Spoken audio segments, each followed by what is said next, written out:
1절에서 13절까지의 말씀 교독하겠습니다. 레위기 8장 1절에서 13절입니다.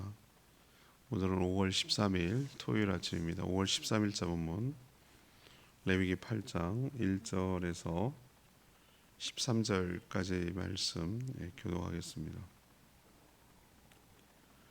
여호와께서 모세에게 말씀하여 이르시되 너는 아론과 그의 아들들과 함께 그 목과 관유와 속죄제의 수송아지와 순양 2마리와 무기병 한 광주리를 가지고 온 회중을 회막문에 모으라.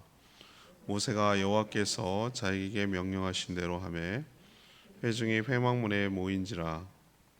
모세가 회중에게 이르되 여호와께서 행하라고 명령하신 것이 이러하니라 하고 모세가 아론과 그의 아들들을 데려다가 물로 그들을 씻기고 아론에게 속옷을 입히며 띠를 띠우고 겉옷을 입히며 에봇을 걸쳐 입히고 에봇에 장식띠를 띠워서 에봇을 몸에 메고 흉패를 붙이고 흉패에 우림과 두밈을 넣고 그의 머리에 관을 씌우고 그 관 위 전면에 금패를 붙이니 곧 거룩한 관이라 여호와께서 모세에게 명령하신 것과 같았더라. 모세가 관유를 가져다가 성막과 그 안에 있는 모든 것에 발라 거룩하게 하고 또 제단에 7번 뿌리고 또 그 제단과 그 모든 기구와 물두멍과 그 받침에 발라 거룩하게 하고 또 관유를 아론의 머리에 붓고 그에게 발라 거룩하게 하고 모세가 또 아론의 아들들을 데려다가 그들에게 속옷을 입히고 띠를 띠우며 관을 씌웠으니 여호와께서 모세에게 명령하신 것과 같았더라. 아멘. 우리는 어제까지 5대 제사 백성 입장에서 그리고 제사장 입장에서 어떻게 해야 되는지 일종의 매뉴얼, 규칙과 규례에 대해서 쭉 묵상을 했습니다. 오늘 이 8장에 관한 쭉 나오는 얘기는요, 제사장의 위임식에 관한 얘기를 해요. 목사로 치면은 뭐 지금이 제사장이 목사냐 이렇게 하면 아니지만 목사가 되기 위해서는 여러 가지 과정과 절차를 밟아야 되거든요. 최종적으로는 목사 안수식이라는 걸 해요. 그리고 또 담임 목사가 그 교회에 계속해서 이제 담임 목회로서 있을 거라는 것을 서로 확답을 받는 것을 위임식이라고 그래요. 위임 예배라고 부릅니다. 일종의 제사장으로서 이제 역할을 하기 위해서 시작하는 세레모니라고 할 수가 있는 것이죠. 그런데 이 과정을 쭉 보면 어느 제사 못지않게 하나의 파트로 작동해요. 그러니까 5대 제사 플러스 알파가 바로 이거예요. 위임식 제사가 그만큼 중요한 것을 알 수가 있습니다. 하나님은 모세를 통해서 아예 명시를 했어요. 아론과 그의 아들들을 제사장으로 세우라고 하고 그들 후손들만 대대로 제사장이 될 거라고 하셨어요.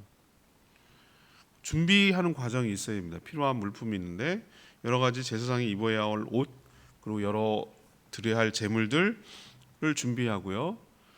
둘만 은밀하게 진행된 게 아니라 온 회중을 회막 앞에 모이게 하라라고 하는 것은 공개적으로 모든 사람이 보는 앞에서 인준하고 보여주는 것이죠.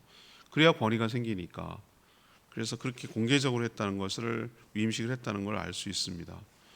이 과정을 뭐 다 일일이 설명하면은 너무 복잡하고 어려운데 뭐 대충 이렇게 크게 설명하면 이거예요.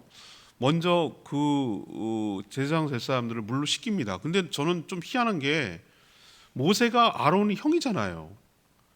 성인이잖아요. 근데 모세가 아론과 그의 아들들 데려다가 물로 씻겨요.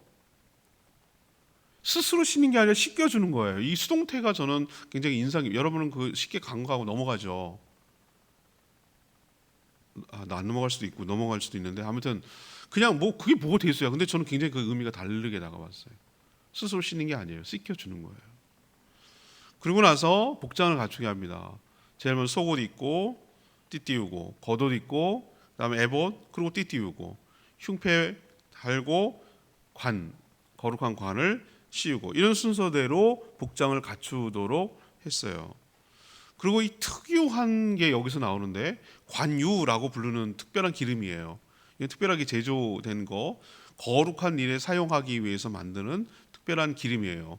올리브유에다가 뭐 여러 가지 향과 이런 걸 섞어 가지고 만드는 것인데요. 이것을 준비해 가지고 시작할 때 그냥 바로 그 건무 개시하면 안 돼요. 성막, 그다음에 성막 안에 여러 가지 성구들 그걸 다 발랐어요. 근데 바르는 이유가 뭐냐면 거룩하게 하려는 것이에요. 거룩하게 한다. 우리도 왜 보면 프라이팬에다가 바로 올려놓는 사람 없잖아요. 그죠? 기름을 두르고 좀 어느 정도 이렇게 한 다음에 그래야 이게 타지 않고, 그죠? 열에 그 기름은 끓는 점이 낮잖아. 금방 끓잖아요. 물보다, 그죠? 그래서 빨리 데펴지잖아요. 그래서 뭐 그런 것도 있지만 아무튼 관유를 준비해서 모든 것을 발라서 거룩하게 하고 또 관유를 또 제사장이 될 사람 아론이죠. 그의 아들 머리에도 붓고 또 발랐어요. 여기서 성령의 기름 부으심이 나오는 거예요. 아들들도 이와 똑같은 과정을 거쳐서 제사장으로 세우는 오늘 첫 장면이 오늘 그 장면이라고 할 수 있습니다. 우리가 뭐 이런 거 지금 뭐 목회자 할 때는 이런 거 하지 않아요. 굉장히 심플하고 단순해요. 가운을 입혀주는 거, 안수하는 거, 뭐 여러 가지 세레모니 있고 이렇게 설교하고 뭐 서약하고 뭐 이런 과정은 있긴 있는데 그걸 동일시할 수는 없어요. 그렇지만 여기서 우리가 어떤 걸 끌어내야 되냐면 하나님은 주의 종을 어떻게 준비시키는가, 하나님은 주의 종을 어떻게 준비시키는가, 이것의 원리 같은 거라고 그럴까, 사람을 어떻게 주의 종을 지도자를 세워 나가시는지에 대한 그것을 알 수 있어요. 이런 뜻이 있었구나. 그래서 우리가 적용하고 또 그것을 그렇게 바라보고 하는 것이 의미 있다. 그래야 우리가 지도자 리더십을 잘 따를 수가 있거든요. 자, 첫 번째는 1절에서 4절까지 나오는 말씀이에요. 위임 예식을 통해서 택한 자를 세운다는 거예요. 이런 과정을 통해서 세운다는 거예요. 그냥 너 해 뭐 이런 그런 게 아니란 말이에요. 이런 세레모니 예식을 통해서 택한 자를 세운다는 것을 알 수 있어요. 하나님 모세에게 아론과 그의 아들들을 제사장으로 세우는 예식을 준비하라고 명령하셨어요. 이것을 보통 제사장의 위임식이다 이렇게 타이틀을 붙여요. 위임 예식에는 제물이 필요했는데 속죄제를 위한 수송아지, 번제와 화목제를 위한 순양 2마리, 그리고 또 그 소재겠죠. 무교병 한 광줄이, 그다음에 성구에 바를 관유, 특별한 기름이라고 했습니다. 필요했지만 결국 뭐가 중요하냐면 제사장 그리고 그가 입을 복장, 이것도 매우 중요한 것이었어요. 아론과 그의 아들들을 제사장으로 세우는 과정은 아까도 말했지만 은밀하게 둘만 이렇게 진행하지 않았어요. 오늘 3절에 보니까 온 회중을 회막문에 모으라. 제가 말씀드렸죠. 사람들이 모인다라는 것을 강조할 때는 회막이라고 부르고요. 하나님의 안에 임재하고 계시다라고 그것을 강조할 때는 성막이라고 불렀어요. 같은 거예요. 근데 오늘 회막이라고 쓴 걸로 봐서 사람들이 다 모이게 하려는데 목적이 있었다라는 것을 알 수가 있는 것이죠. 그 앞에서라는 것은 하나님 앞에서 모든 사람들, 백성들이, 관여자들이 다 참여한 가운데 세레모니를 한다는 거예요.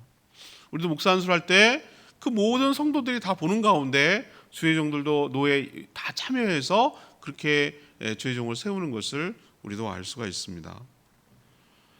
이 모든 것이 하나님의 명령이라고 오늘 표현하고 있어요. 명령이에요. 명령. 해도 되고 안 해도 되고 그런 개념이 아니라는 거야. 반드시 해야 되는, 영어로 치면 must have pp, 반드시 해야만 하는 뭐 이런 명령이었어요. 자, 그럼 왜 이런 제사장의 위임 예식이 필요했을까? 아론과 그의 아들들을 제사장으로 세우시는 분이 누구라는 걸 알게 하는 거죠. 하나님이라는 걸 알 수 있어요. 지네 스스로 뭐 형 동생 해가면서 모세하고 아론이 작당해가지고 적당하게 해가지고 너 해, 뭐 너 하고 알았어 이거 할게 뭐 이렇게 하는 게 아니란 말이에요. 하나님의 명령에 따라서 이 제사장을 세우는 분이 누구라고요?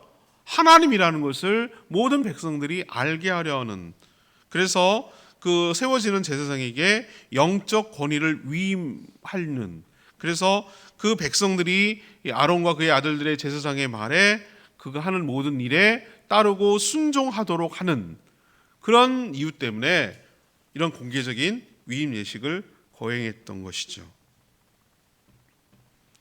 지금 제사장을 세웁니까? 제사가 필요 없는데, 성전이 없는데 무슨 제사장을 세워요? 다 필요 없어요. 그렇지만 예수님이 영원한 우리의 대제사장 되시기 때문에 대제사장을 세우진 않아요. 그렇지만 우리에게 이것을 현실적으로 적용하자면 어떻다는 겁니까? 주의 일꾼은 그냥 너 해, 너 하지 말고 그렇게 해서 세우는 게 아니고요. 모든 절차와 그 방법대로 밟아가지고 규칙대로 그 순서가 있어요. 법이 정해준 대로. 그리고 최종적으로는 목회자는 노회에 속해 있거든요. 교회가 아니라. 그래서 노회에서 허락을 받고 시험을 보고 통과하고 모든 절차를 거친 다음에 보통 노회 중에 모든 성도들이 참여하는 가운데 이런 위임 예식을 통해서 하나님의 종으로 세워지게 되는 과정을 지금도 거쳐야 한다는 거 기억하시기를 바랍니다. 저 역시 1994년 10월 노회, 가을 노회였어요. 10월 14, 12일인가 좀 되는데 그때 서울에 있는 북노회에서 집사람도 그 결혼했어요. 우리 규희가 깐난쟁이였을 때 그때 목사 안수를 받고 했던 기억이 생생합니다.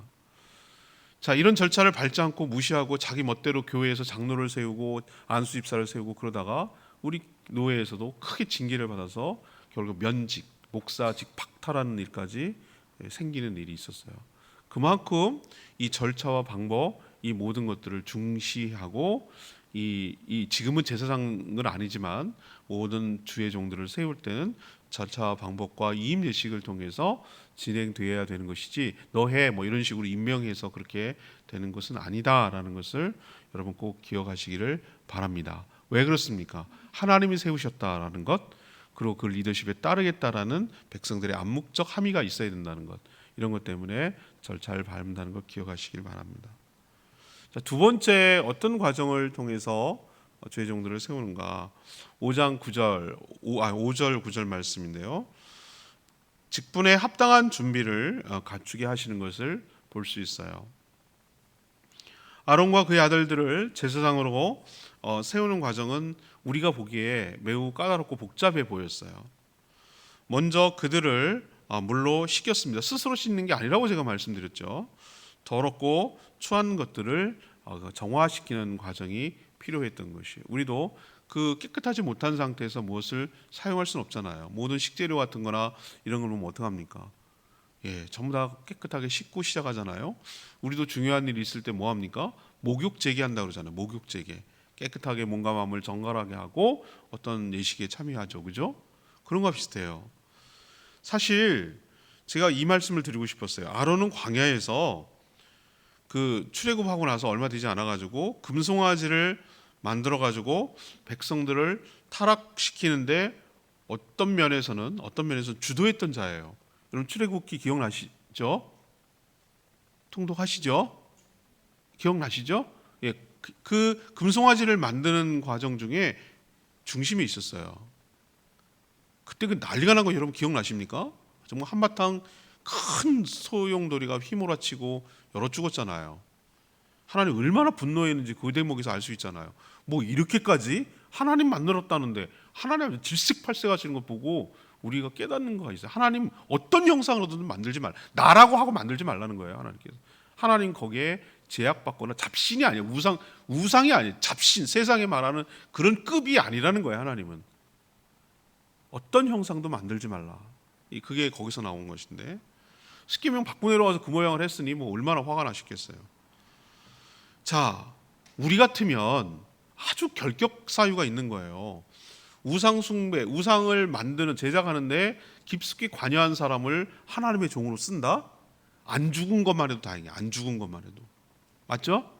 근데 하나님이 하시는 일 보면은 우리는 상상을 초월해요. 하나님이 그런 아론과 또 그것도 자기 혼자 당대만이 아니라 아론의 그 후손들까지도 전부 다 계속 대대로 제사장으로 삼으셨다는 얘기는 이건 놀라운 특별한 은혜가 아니고서는 설명할 길이 없어요.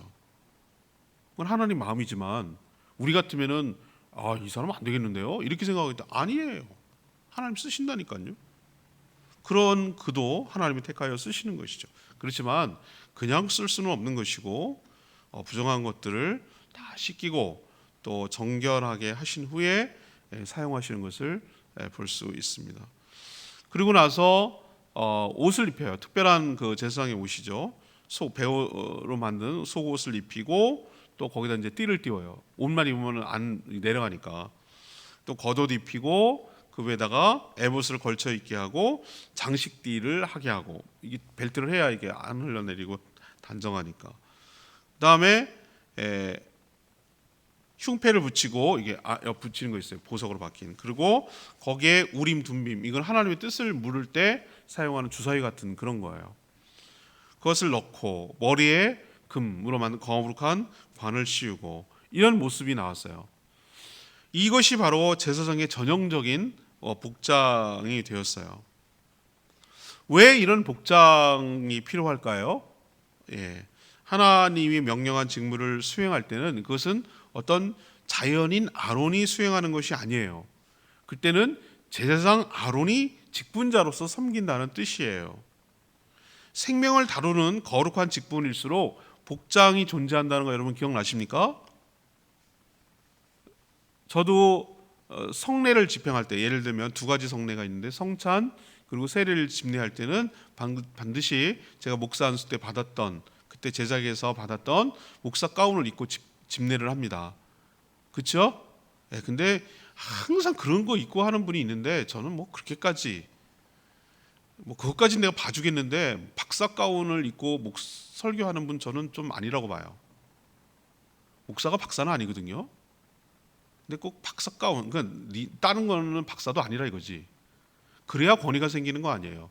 켈빈 같은 경우는 그냥 평상복을 입고 했어요. 깔끔하고 단정하게 우리 일상 사회에서 통용되는 정상적인 복장을 입고 하면 돼요. 더 돋보이고. 그러나 성례를 할 때는 특별하게 자연인 누구가 아니라 성직자로서, 그러니까 목회자로서 한다는 측면에서 그렇게 하는 거예요. 사람을 살리고 죽이는 법관들 법복을 입습니다. 검사도 마찬가지고요. 또 중요한 의사들, 생명을 살리고 죽이는 의사들도 역시 가운을 입습니다. 그건 뭘 의미하는가? 자연인 누구가 아니라 그 직분을 맡는, 직무가 특별한 직무를 맡는 그 직분자가 그 일을 행한다라는 것을 상징적으로 보여주는 것이에요.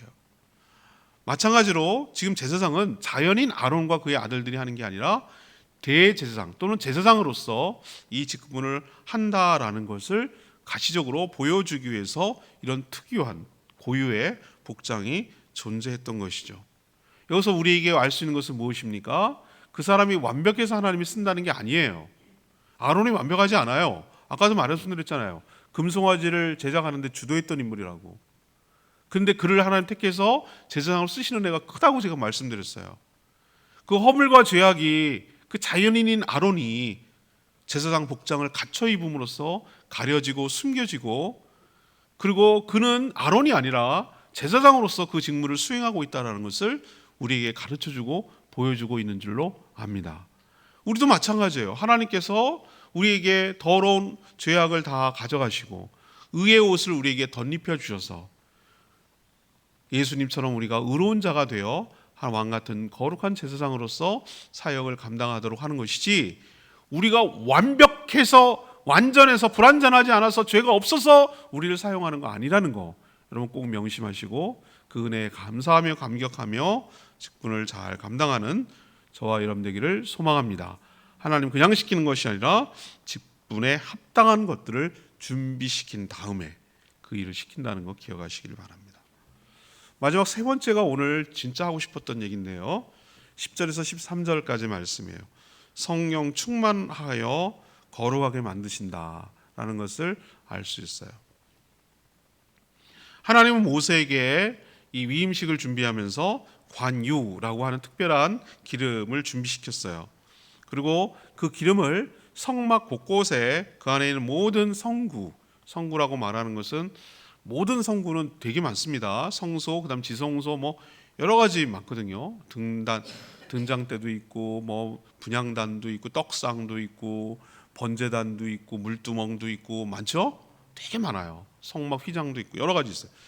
그래서 그걸 바르라고 그랬어. 그 바르는 이유는 딱 하나입니다. 거룩하게 하는 것이에요. 관유는 건 뭐예요? 몰라요. 저도 본 적이 없으니까. 근데 뿌리는 향유를 섞은 기름을 말해요. 뿌리는 향유를 섞은 기름인데 그 다른 데 이제 제작하는 것을 쭉 보니까 뭘 넣냐면 올리브 기름, 우리 감람유라고 하죠. 그것을 기본 베이스로 해요. 그 위에다가 그 시신을 할 때 장례칠 때 하는 모략, 난 듣도 보도 못한 육개, 창포는 알겠네. 창포에 머리 감고 하는 거. 창포, 계피도 알겠다. 계피차 먹으니까 계피 등 이런 향품을 올리브유에 섞어요. 섞어가지고 만드는 특별한 기름을 말하는데, 이 왜 특별하다고 말하면 이거는 성전에서 거룩한 일에 사용하는 것을 이름을 관유다라고 불렀어요. 이 기름을 준비하라고 하셨어요. 준비해가지고 어디 쓰냐면은 주로 제사장의 성별을 위해서 이 관유가 사용된 것을 알 수 있어요. 먼저 제단은 번제단을 말하는 거잖아요. 태워 올라가는 거. 계시하기 전에 어떤 제사도 드리기 전에 제사기 끝난 다음에 뭐부터 발랐냐면은 기름부터 발랐어요. 기름을 7번 뿌리고 제단, 모든 기구, 물두멍, 그 다음에 받침, 그 기둥 받침 이걸 다 발랐어요. 다. 일종의 건물로 치면은 외장재를 다 이렇게 한 거예요. 그냥 그 건물 뼈대만 있고 그러면 흉물스럽습니다, 여러분. 요즘 뭐 콘크리트 기법이니 어쩌니 그래가지고 하나도 외장재를 안 하고 그냥 노출시켜서 하는 것도 저는 그건 전 제 취향은 아니에요. 예. 아무튼 그거 하는 방법도 있지만 다 마감재란다. 마감재.